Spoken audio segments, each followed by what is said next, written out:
Bueno, buenas noches, me presento, mi nombre es Carlos Benavides, estudiante actualmente de la especialización en patologías de la construcción. El día de hoy vamos a abordar un tema de la materia de humanismo, sociedad y ética, el cual es la paz a raíz de la educación y el posconflicto. Es un tema que abarca hoy actualmente todo el tema por el cual estamos viviendo en nuestro país. Recordamos que somos un país que lleva más de 50 años de guerra con militancias formadas dentro de una segregación social o una inequidad, y esto conlleva a ciertos problemas como lo es la violencia. La violencia de la cual hemos siempre sido víctimas, me incluyo, porque pues, a la edad que tengo, crecimos en un contexto o en un país en el cual siempre escuchamos la violencia como, digamos, como de primera mano. Teniendo en cuenta esto que pues, soy una persona ajena al campo o ajena a ciertas situaciones de conflicto directo, pero que de algún modo hago parte de ellas, dado que escucho, veo y habito en un país el cual se encuentra actualmente, a pesar de muchos esfuerzos que se han intentado hacer para llegar a una paz total, eh, eh, que no hemos logrado ver o identificar, digamos, como una tal mejoría. Cabe resaltar que la educación es el primer valor y la ética para poder tratar de solventar estas falencias con respecto a la violencia.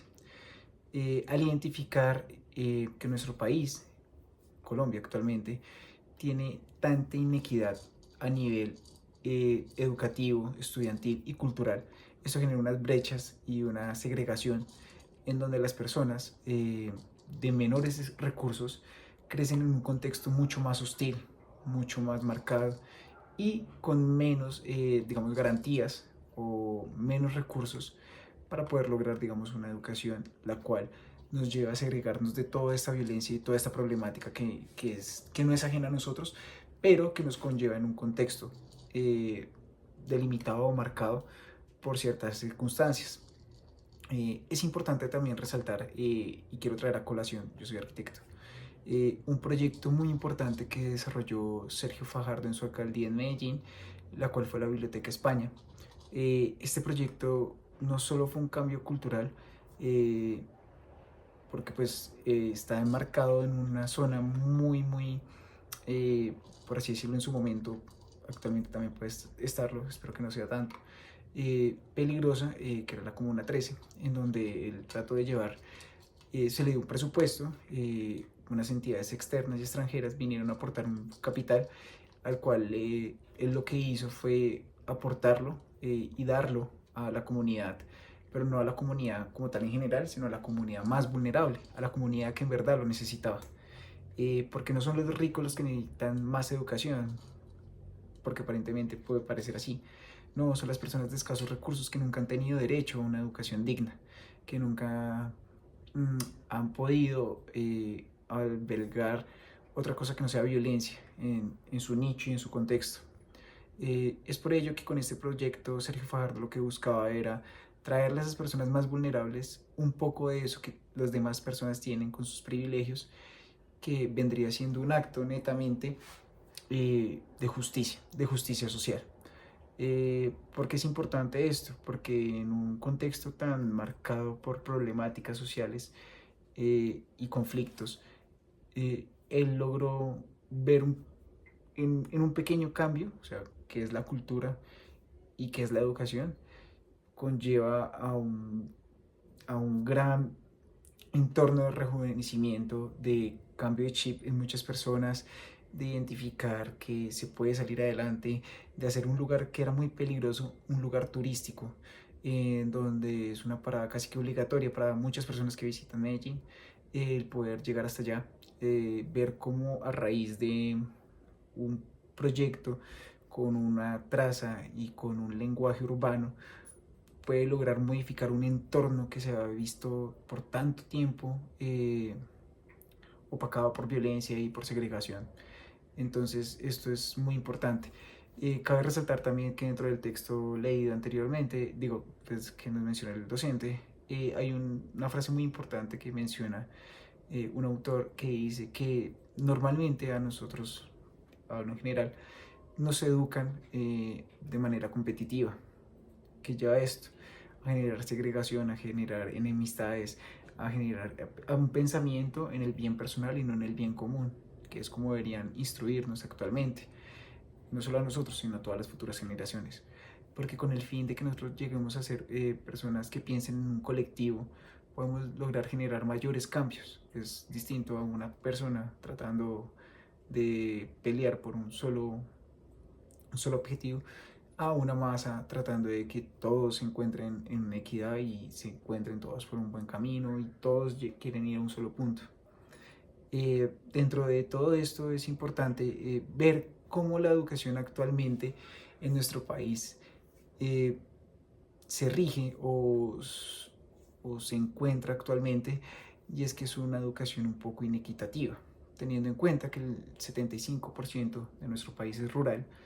eh, ¿Qué pasa con las personas del campo? ¿Qué pasa con las personas que no tienen esos recursos o que no tienen esa cantidad de apoyo económico para poder lograr eh, pues una educación de calidad? Recordemos hace poco, me acuerdo en épocas de pandemia, las pruebas AVER o pruebas IFEX se realizaron de manera virtual, y cuántas personas o niños de instituciones rurales tuvieron acceso a realizar estas pruebas y qué calidad de internet tienen, es la otra, ¿no?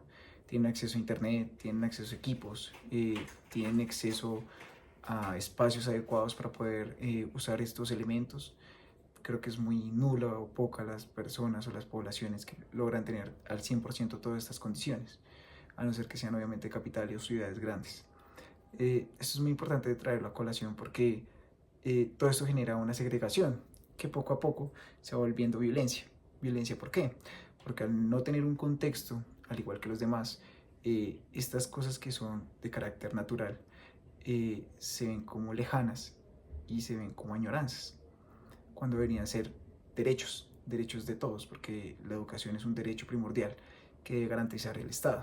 Pero ¿qué pasa con ese 75% de la población que se encuentra al margen, que no es tenida en cuenta, que es censada de algún modo, pero es un número por ahí, pero es un número que no tiene un valor significativo, porque para unos pocos no lo es?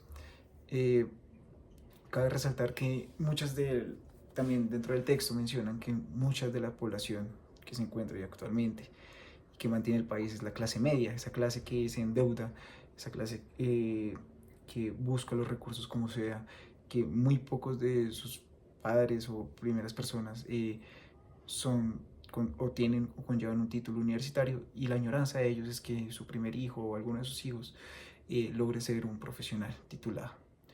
¿Qué pasa cuando un estudiante de estos, al salir de la universidad sin experiencia, sin conocimientos previos, obviamente, porque no existen, y sin mayores, digámoslo por así decirlo, argumentos, se ve enfrentada, se ve en estos casos predelimitada a endeudarse, porque es una deuda muy grande, la cual al salir, pues, uno, no hay ofertas laborales; dos, o exigen unos requisitos muy altos; tres, no hay oportunidades para jóvenes; y cuatro, tenemos una deuda muy alta, la cual pues, de asumir no solo los padres en primera instancia, sino posterior a ello los estudiantes cuando salen a laborar. ¿Qué pasa si no se cumple con todos estos requisitos? Pues se genera una segregación de nuevo. Y esto lo que genera son conflictos, conflictos internos, conflictos de inequidad, volvemos a lo mismo, laboral, social y económica.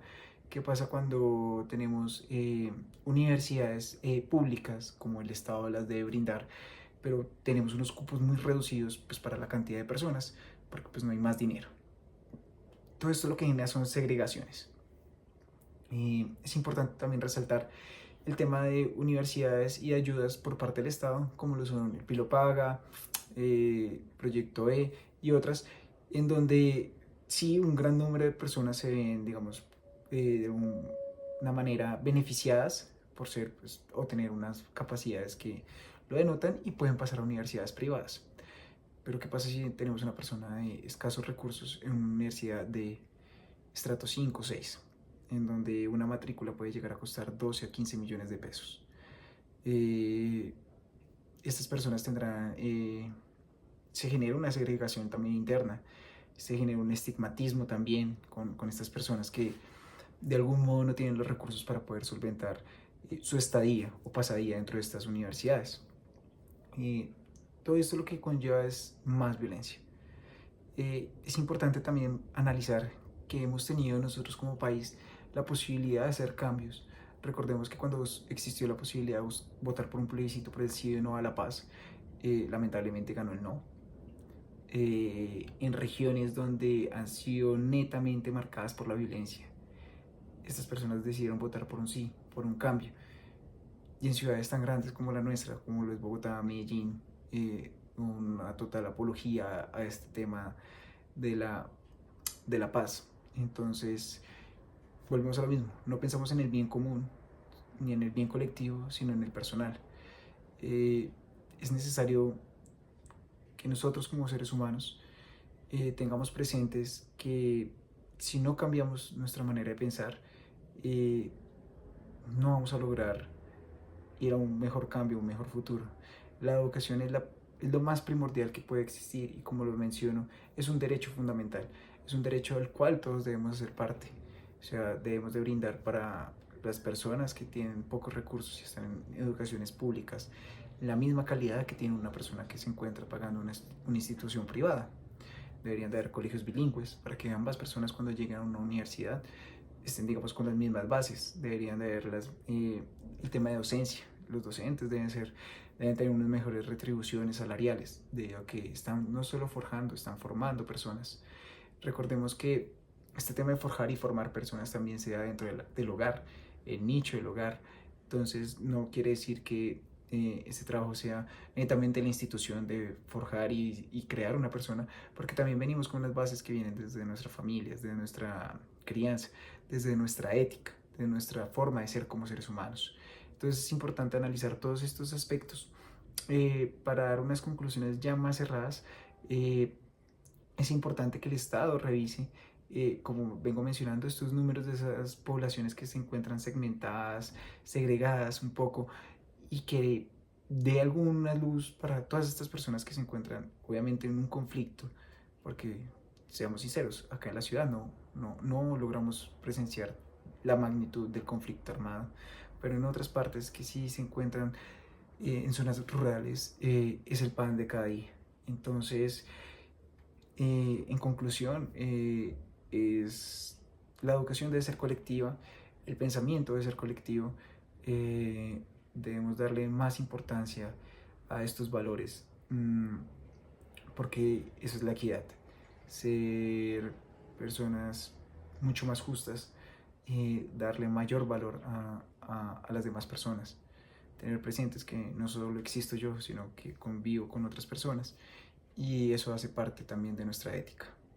Entonces, para hacer una sociedad mucho más justa y más correcta, pienso que el camino es la educación, pero la educación de calidad, la educación digna, la educación en donde todos tengamos los mismos derechos de poder aprender, de poder tener acceso a ciertos medios de consultas.